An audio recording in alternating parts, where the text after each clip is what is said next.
Hi, welcome back to Friend Crush. I'm your host, Amber Akilla. This is my podcast where I talk about stuff and things, cute, chaotic, and critical thinking. I hope everyone's doing well. I have, at the time of recording, finally found a new apartment. I had such a hectic week last week, 7 gigs in 7 days, plus moving house. Luckily, the new place is very close to the previous place, which is also very close to the previous place. So basically, in the almost 2 years that I've been back in Shanghai, I have lived in like a 1 kilometer radius. But I like this area. I was just looking for the right space, and I feel very lucky to have been able to find somewhere that I feel like I can stay in for at least like a few years, hopefully, versus moving every year. And it was just sort of like pacing myself and being okay with it not being exactly as I wanted so that I could work towards finding exactly what I wanted. And I'm pretty close, like I have a piece of paper in this notebook that I brought with me when we were doing like the apartment handover. Or I was like just coming to check on the apartment and I opened up that notebook and I saw that I'd drawn like an ideal floor plan for like the apartment that I wanted to find at some point. And it's actually like very close to the place that I'm living in now. So I don't know if like manifestation, et cetera, et cetera. And I totally forgot that I'd even drawn that floor plan out, which is a really important part of manifestation, is to like set the intention and then let go instead of, planting a seed and then trying to dig it up again. So yeah, in the new place, everything is everywhere all over the place at the moment, but hopefully like over the next month, I can kind of get everything together and then make it feel a little more homey. I wasn't really like properly committing to decorating or anything in the last 2 places because I just wasn't really sure like if I was going to stay, not in Shanghai, but just like in those apartments. And then now I feel like this space feels like I can make more of a commitment to, which is great. So today's topic is moving away from your hometown. I got a message today or yesterday from this girl that I know back in Perth. Haven't seen her in many years, but she messaged me saying, Amber, how are you? I'm so curious about how life changed socially when you moved. Like, did you stay in touch with many people from Perth / the Oz music circles, etc.? Did they simply cease to exist / be relevant? I need to get out of this place and want to be inspired by how to mentally disconnect, lol. Okay. So I think that one thing about me is that I'm from Perth, Western Australia. I just met someone the other day who's Chinese but has lived in like New York and currently lives in Berlin. And literally every time I tell people I'm from Australia, they ask like, oh, like from Sydney or from Melbourne? And I'm like, no, babes, I'm from Perth. And he was like, oh, that's like so niche to be from Perth. So yeah, Perth is like a very small, very isolated place, one of the most isolated cities in the world, as I'm sure many of my Perth-based or Perthian listeners would know. And from a young age, I wanted to get the fuck out of there. Like, I had a very fraught relationship with my hometown growing up. I still remember like when I was maybe 4 years old and started learning about like geography, or someone showed me like the world map.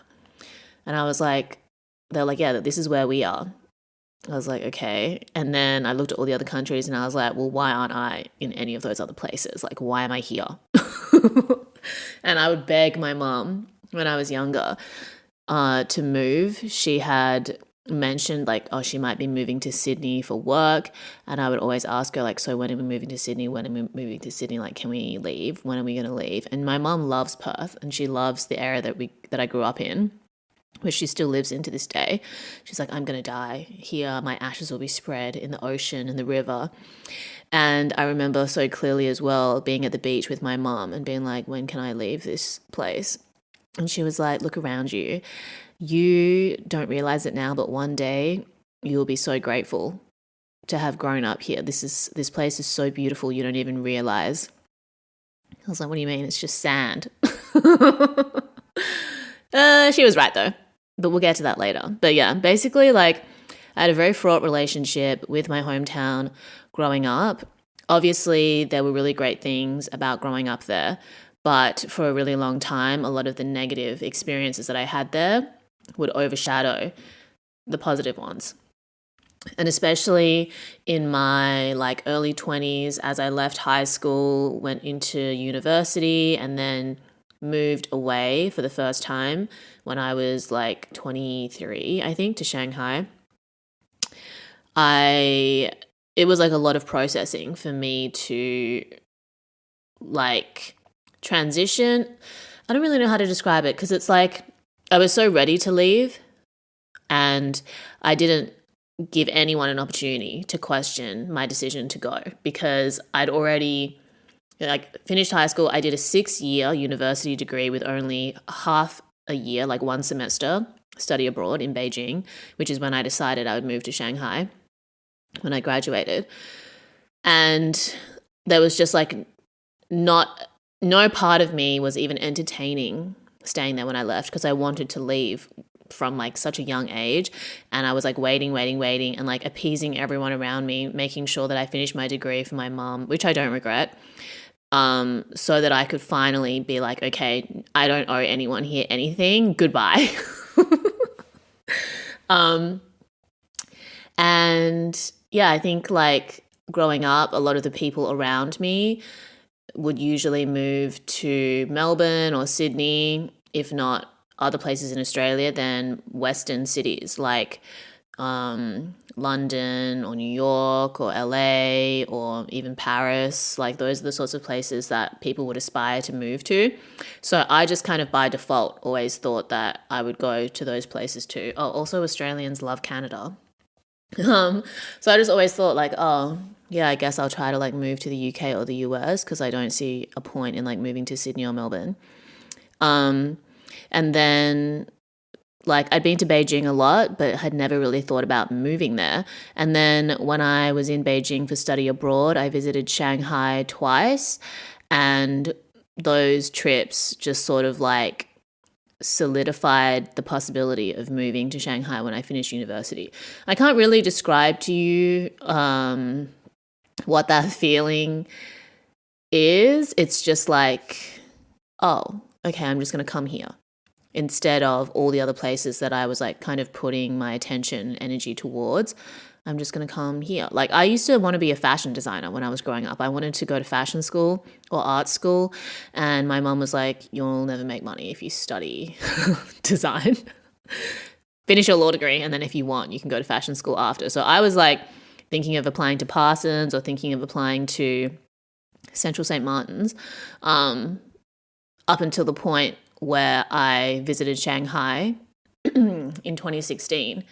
And I was like, oh, okay, this kind of like seems more like the vibe for me. I don't know what it is about this place. I don't even know anyone here except for maybe like 1 or 2 people, but I'm just going to go for it. And thank God I did.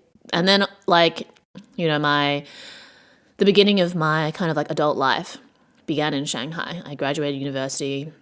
I moved here. It's like the first full-time job I got. It was the first time I felt like I was able to play the music I really wanted to as a DJ and be supported in that. I started Nushu, like the women-centered and LGBTQ DJ workshop, which became like a creative project. And then I got a lot of experience through that too. And, you know, I met a lot of people, not just in Shanghai, but from all around the world that I felt connected to around like our interests and the things that we were excited about like creatively, not just the fact that we're like from the same place, you know. And I think in a different episode or in a future episode, I'll talk about, you know, the different types of friendships that you have. And I think I'm very lucky that I have relationships with people from my hometown and we live totally different lives, but we respect and support and value each other's friendship and we cheer each other on, like, you know, from different parts of the world. And whenever we have the opportunity to see each other, we always make an effort to do so. And it always just feels like, like time hasn't passed, but you're also catching up on all the things that you've missed out on, or you're able to sort of like communicate online and stay in touch and spill tea and share memes that like are so niche and only the two of you would understand. And then also having friends that you meet and like those friends that I have in Perth, we met like when we were children basically, or like teenagers. Like nobody that I meet now is going to know what I was like when I was 14 and vice versa, So that's such like a special type of relationship to me. And then on top of that, like meeting people at a later stage in life where you're able to work together or collaborate, or you connect over like creative interests or hobbies or music or art. Like that was kind of not as common for me when I was growing up. I think like as a teenager we had lots of common interests, but then as we got older, like the things that I liked and the things that my friends liked started to diverge. And I only really felt like, my interests were nurtured when I was online and not necessarily in like IRL spaces. But yeah, so to the question that I received in terms of like the transition that happens when you move from one place to another with your social life. When I was leaving Perth in 2017, I really was like basically running away. Like I was not at peace with my experience in Perth growing up. I was not at peace with the people around me. I was like literally trying to get the fuck out. Like I didn't really tell that many people that I was leaving or when I was leaving, because I didn't have like a concrete plan on what was going to happen when I left and, attempted to move to Shanghai. I didn't know how long I'd be away for. And I'm glad that I gave myself that space to be like, just go, see what happens. If you hate it, you can always just come back home. And I think...